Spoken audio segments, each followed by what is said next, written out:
윤석열 체포된 지 지금 사흘째입니다. 앞으로 내란 진상 규명 조사에도 아마 속도가 붙을 것으로 예상이 되는데요. 관련해서 민홍철 더불어민주당 의원과 이야기 나눠보겠습니다. 안녕하십니까 의원님. 예, 안녕하세요. 반갑습니다. 네, 저 의원님 지금 국방위에 계시는 거죠? 국토위에. 아, 죄송합니다. 예전에 이제 국방위 예, 국방위원장하고요. 예. 위원장을 하셨고, 뭐 사실은 또 법조인 출신이기도 하지만. 군 법무관을 또 하셨지 않습니까? 예, 한 25년 했습니다. 사실 지금 이번에 군대 움직임 같은 걸 보면서 좀 달리 좀 느꼈던 부분도 있을 것 같습니다. 좀 참으로 안타깝죠. 예. 과거에 저도 이제 계엄 업무도 했지만. 그러니까요. 참 이번에 제가 느낀 점은 또다시 군이 네. 움직였다는 것에 대해서 참담함을 느꼈고요. 또 하나의 또 좀 분노했다 할까요? 그거는 이런 상황 속에서도 여전히 안 된다라고 했던 장군이 한 사람이 없었다는 거예요. 아하. 예. 한 사람이라도 있었으면 이런 일이 과연 일어났겠냐. 이 민주주의 국가에서. 예. 그런 측면에서 너무나 안타깝고 또 어떤 측면에서는 또 우리 군이 네. 이 정치에 이렇게 이용당했다는 것에 대해서도 또 우리 군에 성실하게 복무하고 있는 예. 국민들 생명과 안전을 지키는 이 정말 충성하고 있는 군인들 우리 현역들에게 또 씻을 수 없는 아픔을 줬다. 예. 이런 측면에서 앞으로 이걸 어떻게 극복해 줄 거냐 이것도 하나의 과제라고 생각합니다. 의원님 이제 뭐 군에서 이제 뭐 장군 하시고 법무 장교라든지 군 법무관 하셨는데 이번에 그 보도 보면 방첩사에 이제 법무관들이 그걸 막았다. 뭐 이런 보도도 있더라고요. 그래서 참 다행이다. 예. 그나마 그래도 참 어찌 보면 진흙 속에 연꽃이 있는 거나 마찬가지인데요. 군인들 중에 법적 업무를 하는 군인들이잖아요. 법무관들이. 네. 그래서 이번에 이제 방첩사에서 선관위에 나가서 서버를 탈취해가지고 올 수 있느냐 없느냐를 아마 그 일천양이라는 사람이 아마 물어봤던 모양입니다. 왜 그러냐 하면은 지난번에 이제 세월호 그런 상황 속에서 기무사 그때 해편되지 않았습니까? 예. 그런 트라우마 속에서 방첩사에 이제 그 일처장이라는 그 사람이 법률 검토를 받았는데 그 법무관들이 한 7명 있습니다. 그래서 이것은 안 된다. 헌법상으로나 계엄법상으로 이건 불법이다. 또 헌법기관에 대해서 어떤 기관 헌법기관에 대해서 이거는 군이 가서 그 서버를 어떤 가져온다든지 탈취하는 이 행위는 점검하는 행위 자체가 법률 위반이다. 그래서 그 부분에 대해서는 다행히 아마 좀 주저했고 또 실질적으로 정보사는 출동을 했지만 방첩사 요원들은 출동 대기 상태로. 대기만인 거죠. 만약에 오케이 그랬으면 갔겠죠. 불상사가 일어났을 수도 있을 것 같은데요. 그런 부분 봤을 때는 또 그나마 지금 진흙 속의 연꽃이라고 표현하셨는데 또 그런 부분도 있었다는 말씀도 한번 드리겠습니다. 체포 과정 보셨죠? 네네. 43일 만에 이제 체포가 윤석열 체포가 됐는데 어떻게 보셨습니까? 체포됐던 그 상황. 저도 참 참담함을 느꼈는데요. 아침 새벽에 5시부터 이제 생중계를 보았고 그날 6시에 또 비상의총이 소집돼 있었기 민주당 때문에 비상의총이요.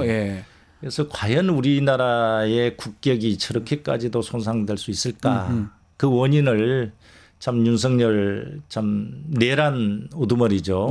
대통령이 저렇게까지 해서 계엄 이후에 다만은 당당하게 국민 앞에 나가서 법적 정치적 책임을 지겠다 했음에도 당연히 그런 줄 알았는데 저렇게까지 공성정에 임하면서 온갖 그 지지자들에게 메시지는 보내면서 정당하게 발부된 사법부 법원에서 발부된 체포영장에 대해서 저렇게 거부를 할까 하는 그런 참담함이 있었죠.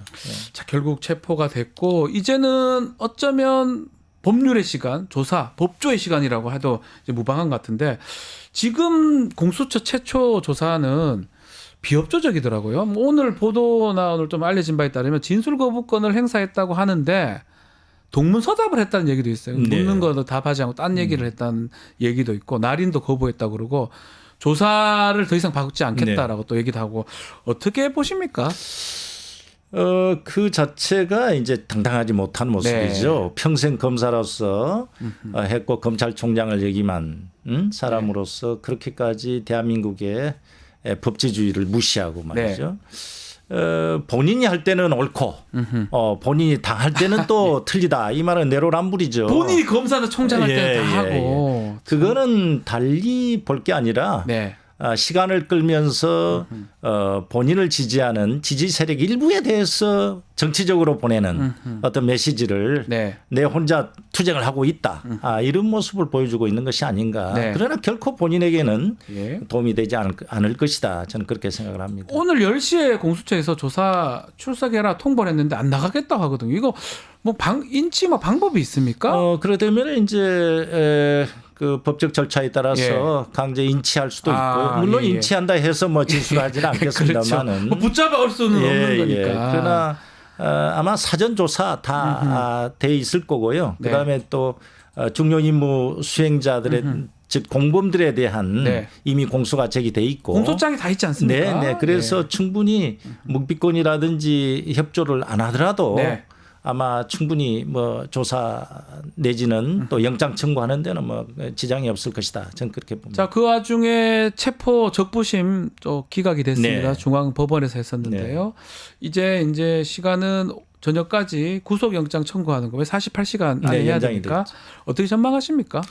그래서 이제는 아마 그 공수처에서 어제 이제 체포 적부심도 기각이 됐고 그래서 체포의 정당성이라든지 그 적법성이 이제 입증이 됐고 그래서 아마 조사 결과에 따라서 구속영장을 아마 청구하지 않을까 그렇게 예상이 됩니다. 발부 부분 이런 그 사안의 중대성이라든지 또 그동안의 체포영장에 대해서 한 거의 아마 검찰이든 공수처든 경찰이든 한 5번 이상을 거부했기 때문에 어찌 보면 형사소송법상의 증거인멸이나 뭐 도주 우려 확실하게 떨어지는 거거든요.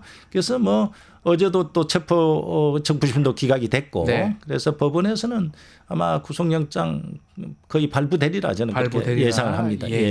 그리고 또 눈에 띄었던 게 정말 이거 깜짝 놀랐는데 오히려 공수처장하고 그 우종수 국수본부장을 두 사람이 내란이다라고 윤석열 측에서 고발을 했더라고요. 그야말로 어떻게 봐야 됩니까? 이게 무슨 장난입니까? 그야말로 법기술의 최정점이죠. 적반하장도 유분수고요. 그거는 아마 역시 마찬가지입니다. 그 일부 지지 세력, 극렬 지지 세력에 보여주는 하나의 제수체가 아닌가 그렇게 생각되고요. 그러나 그렇다 하더라도 대한민국의 법치주의는 살아있기 때문에 당연히 그거는 뭐 본인에게 절대 이익이 되지 못할 것이다. 저는 그게 받아들이지도 않겠죠. 내란을 해놓고 내란이라는 얘기를 한다는 게 참 또 그리고 지금 야권에서 김건희 씨 관련해서 출국 금지나 수사를 촉구하고 있는데 의원님께서는 어떤 생각을 갖고 계시는지요? 물론 뭐 필요성도 있습니다. 그러나 현재 김건희 씨에 대해서는 뭐 도이치모터스 그 수사도 지금 살아 있는 거고요.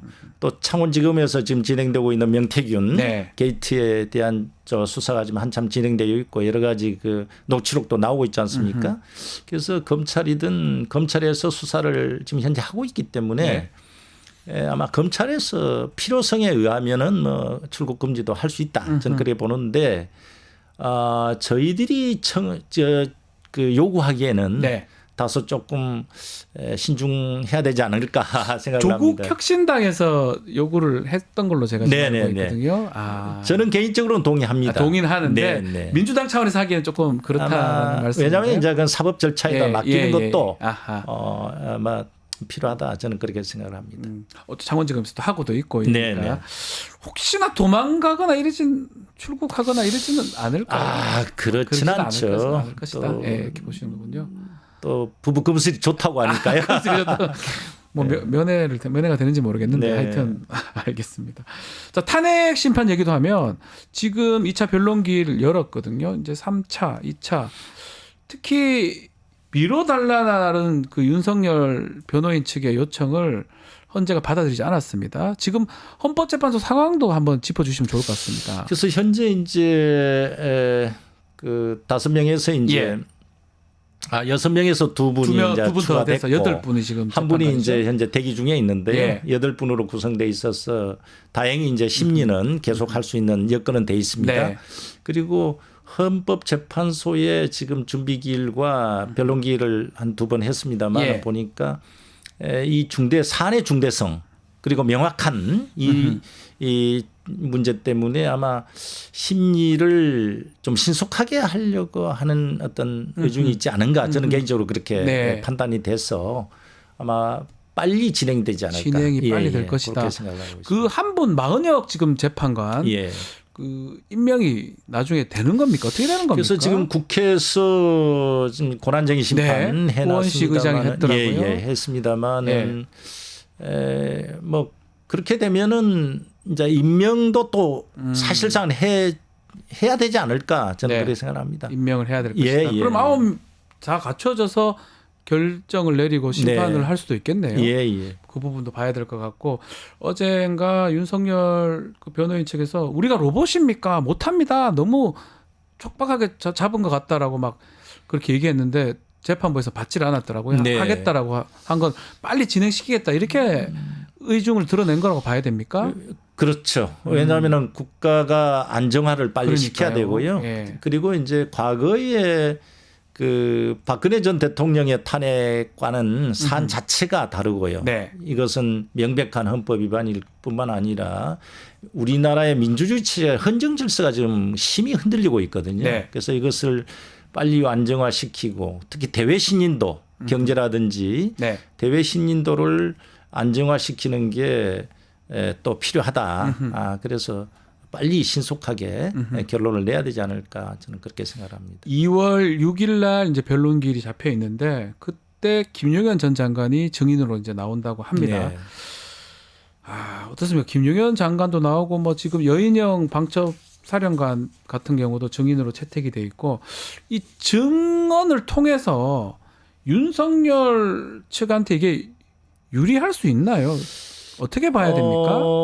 벌써 사실 그렇지 못하다고 보는데요. 벌써 지금 벌써 좀 이렇게 좀 갈등하는 모양새로 보이잖아요. 윤석열 그 피의자와 김용현 네. 피고인 간의 서로 간의 그 포고령에 관련돼 가지고 서로 베끼기 논란. 티격태격하고 제대로 뺏겼느냐 못 뺏겼느냐 뭐 시킨 대로 했다든지 뭐 승인 받은 대로 했다든지 이런 걸 하는 걸 보면은 결코 서로 간에 뭐 불리하다 유리하다 할 수 없는 왜냐하면 본인이 각자 도생을 해야 되는 문제가 있거든요. 그렇습니다. 그 베끼기 포고령 그거 올해 또 군대에 계셨고 하니까 그 포고령 베낀 겁니까? 어떻게 보셨습니까? 저도 예전에 군대에 있을 때 그걸 봤던 기억이 나거든요. 약간 수정했던 것 같기도 하고 어떻게 보셨습니까? 그러니까요. 베꼈다기 하기에도 그렇고 왜냐하면 제 1항을 보면은 과거에 그 박정희 대통령의 쿠데타라든지 전두환의 그 군사 반란 이런 포고문에도 막 어떤 경우에도 그렇게 안 나오거든요. 안 나오거든요. 근데 그걸 어디서 썼는지. 그러니까 1호. 분명히 베끼기는 아마 참조는 했는데 창조적으로 아마 국회에 대한 맞습니다. 집착을 하다 보니까 국회를 바로 넣은 거 아닌가. 저도 의도적으로. 나머지 것들은 비슷비슷했는데 1호하고 전공이 처단 부분 그 부분은 새로 추가했는 거 아니냐. 그런 것 같습니다. 그 계엄 업무도 하셨습니다. 저도 맞습니다. 교감 같은 걸 하면서 기억이 나거든요. 이걸 봤는데 뭔가 비슷하게 한 것 같긴 한데 창조적으로 넣은 부분이 있는데 어쨌든 지금 그 변론하고 심판하는 과정에서 서로 말이 달라지고 있거든요. 그렇다 하더라도 명백히 그 제1항 국회를 갖다가 활동 금지를 시킨다는 그 자체가 헌법 77조 위헌이니까요. 뭐 더 말할 것도 사실 없는 상황인데 답변을 또 저런 식으로 하는 것도 저는 좀 한심스럽다는 생각 들고. 그렇습니다. 뭐 당당하지 못한 모습이고요. 개변에 뭐 개변을 하고 있는 이런 모습들이 보니까 야 정말 저도 같은 법조인 입장에서 그리고 또 그 대리인이나 변호인들 입장에서도 과연 그게 법률적인 변론인지 참 저도 너무나 안타깝고요. 이해를 아직 못하고 있습니다. 사실은 뭐 우리 변호사들이 뭐 의뢰인을 위해서 한다는 거 맞지만 좀 아니다 싶으면 그 의뢰인하고 동조는 되면 안 되지 않습니까? 그렇습니다. 이 사람이 가는 길이 잘못된 길이라면 변호사라면 알려는 줘야 되거든. 그게 변호사 역할 아니겠습니까? 그렇습니다. 같이 막 해가 이러면 그 의뢰인, 이 피의자, 피고인이 그냥 사지로 몰아가는 거잖아요. 그럼 뭐하러 변호사가 필요합니까? 그래서 과연 법률적인 조언을 예. 지금 하고 있는지 아하. 아니면은 이왕에 뭐 파면은 거의 네. 기정사실화 해놓고 정치적인 메시지만 보내는 건지 이게 이해하지 못할 정도로 저는 예. 좀 안타깝습니다. 네. 자, 이제 또 오늘 좀 지켜봐야 될 게 특검법 합의입니다. 네. 지금 국민의힘에서 결국은 자체 특검법도 지금 내놨어요. 이제 권성동 원내대표가 눈물도 뭐 흘리고 했던데 좀 합의가 될 수 있습니까? 민주당 안하고 조금 차이는 있는 것 같습니다. 그래서 저희들은 오늘 해야 됩니다. 네. 왜냐하면 해야 다음 된다. 주는 이제 설 연휴로 들어가고요. 예, 예. 그래서 또 이미 이제 윤석열 피의자가 이제 체포돼서 구속영장이 청구될 네. 가능성이 거의 확실한 것 네. 같고 그래서 이것을 빨리 여러 수사기관에서 하는 문제를 특검이 네. 일원화해서 이거를 정리를 해야 될 필요성이 있고요. 그래서 오늘 중으로 또 오늘 본회의가 잡혀 있고 네. 그래서 오늘 중으로 자정까지는 반드시 통과시켜야 된다. 네. 그런 당의 또 입장이고요. 또 아마 그 여당과 지금 협상을 하고 있고 예. 다만 여러 가지 쟁점이 있는 것 같습니다. 저희 민주당 안은 이제 외환죄. 예. 까지 이제 넣어져 있는데 아마 그 문제도 이제 협상에 따라서 얼마든지 합의할 수 있다. 이런 열린 마음을 가지고 지금 하고 있는 걸로 그렇게 알고 있습니다. 수사 범위 부분을 조금 줄여주고 네. 합의도 될 수도 있다. 이렇게 예, 보시는 그러니까 거군요. 수사 범위와 예. 그다음에 이제 내란죄의 그 선동죄. 이런 그러니까 부분이 국민의힘이 이제 좀 의원들이 문제가 될 수도 있을 예, 것 맞습니다. 같거든요. 그래서 그 당시에 이제 추경호 원내대표라든지 예. 이런 부분이 이제 본인들한테는 또 좀 해당이 될 수도 있다라는 어떤 우려 때문에 네. 그 부분도 얼마든지 저희 당에서는 민주당에서는 협상의 여지가 있다. 그리고 또 특검 또 추천 부분도 여지가 있다. 예. 그런 열린 마음으로 지금 협상을 하고 있는 걸로 알고 지금은 있습니다. 대법원장이 추천하는 걸로 이렇게 좀 정리가 된 것 같기도 아마 하는데. 그런 부분도 충분히 예, 합의를 할 수 있을 것이다. 저는 저는 좀 그렇게 봅니다. 궁금한 게 국민의힘 의원 개개인적으로도 인사도 하고 얘기도 하실 거 네. 아닙니까? 어떤 생각을 하고 있는 겁니까? 근데 그분들은? 개별적으로 이렇게 예를 들어서 만났을 때는 본인들도 말씀을 잘 못하더라고요. 참 곤혹스러워합니다. 예. 그러나 이제 예를 들어서 집단적으로 당론을 어떻게 결정한다든지 그러면 또 당의 명령이 좀 따라야 되는 이런 어떤 이중적인 그런 곤혹스러운 입장인 것도 알고 있습니다. 그 조경태 의원 같은 경우는 그래도 확고하게 신념을 좀 네. 말씀을 하시고 이번에도 아마 특검법 재의결할 때 찬성을 한 걸로 제가 알고 있는데 어떻습니까? 그 지역구는 다르지만 그 인근이잖아요. 저도 부산. 잘 알고 있고요. 또 같은 선수도 또 많이 많이 하셨으니까 또 같은 예. 동문이고 개인적으로는 예. 또 얘기가 통합니다. 참 안타깝더라고요. 왜냐하면 이제 소신껏 하는 또 의정활동이라는 헌법기관으로서 예. 얼마든지 국민을 위해서 소신도 표현하고 또 행동을 하는데 네. 거기에 대해서 또 그 당내에서 보니까 어떤 측면에 집단 이지매라나요? 따돌림이랄까요? 예. 이런 걸 하는 걸 보니까 과연 저게 그런 어떤 행동이 국민을 위한 행동인지 그런 건전한 또 의정 활동을 보장하는 건지 좀 의심스러울 정도로 하는 걸 보니까 상당히 안타까운 그런 모습들입니다. 알겠습니다. 자, 국조특위도 이제 이번 주부터 본격적으로 가동된 상황입니다. 2차례 기간 보고도 있었고요. 자, 앞으로 어떤 부분 중점적으로 다뤄집니까? 그래서 2번에 걸쳐서 이제 네. 이미 이제 그 군과 일반 행정기관 국무위원들 기간 보고를 받고 그래서 개헌의 비상계엄의 어떤 위헌성이라든지 네. 불법성 이걸 주로 많이 이제 확인을 했고요. 네. 특히 이제 군은 또 구체적으로 출동해서 윤석열 대통령으로부터 어떤 지시를 받았는지 네. 그런 것도 좀 확인을 했습니다. 그리고 또 새로운 사실도 또 밝혀진 게 또 있었고요. 그래서 이제 앞으로 남은 것은 아마 다음 주 21일 날은 이제 합참이라든지 네. 지통실 또 그 별도로 밀실 그 회의실 그다음에 비원 벙커 이런 현장 또 그 검증을 하도록 돼 있습니다. 예. 그래서 아마 그렇게 돼 있고 또 청문회도 계획이 돼 있고요. 그래서 이것은 계엄 비상계엄이 모의에서부터 네.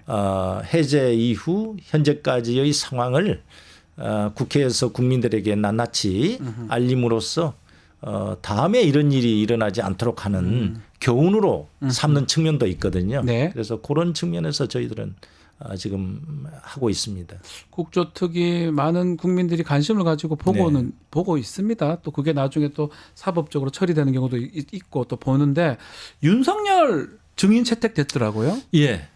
그래서 물론 이제 나올까요? 국힘에서는 뭐 격렬히 반대를 했습니다만은 윤석열 내란 혐의 국조특위이기 때문에 본인이잖아요. 윤석열이 빠지면 이거는 뭐 진짜 이거는 정말 의미 없는. 그리고 자신 국조죠. 있으면 나와도 저는 나올 수도 있다. 나옵니까 그러면? 일단은 저희들이 의결을 했고 증인으로 채택돼 있고 뭐 당당하다면 나와야 되겠죠. 그럼 만약에 안 나오면은 동행명령이라도 해서 만약에 동행명령도 응하지 않으면은 뭐 구치소로 가서라도 하겠다라는 의지를 갖고 있습니다. 네. 뭐 저는 뭐 한나라의 대통령을 했던 사람이고 그렇다면 나와서라도 본인 생각이라도 제대로 국회의원들 앞에 좀 하면 좋겠는데 근데 지난 상황 보면 그 국회 가는 걸 엄청 싫어했잖아요. 시정 연설도 안 하고. 근데 이제 제가 좀 의아스러운 것은 국힘에서 이제 국민의힘 당에서 이재명 대표와 또 김민석 의원과 그분들을 증인 채택을 왜 합니까? 증인을 요청을 했었거든요. 왜 그러죠? 저희들은 단호히 거부했죠. 그 사람들이 내라 했습니까? 피해자 아닙니까? 피해자인데. 이해가 안 돼요. 예. 국민의힘 의원들은 무슨 생각을 그걸 이렇게 내란을 어떻게 알고 계엄하는 걸 알았습니까? 이 질문하려고 하는 겁니까?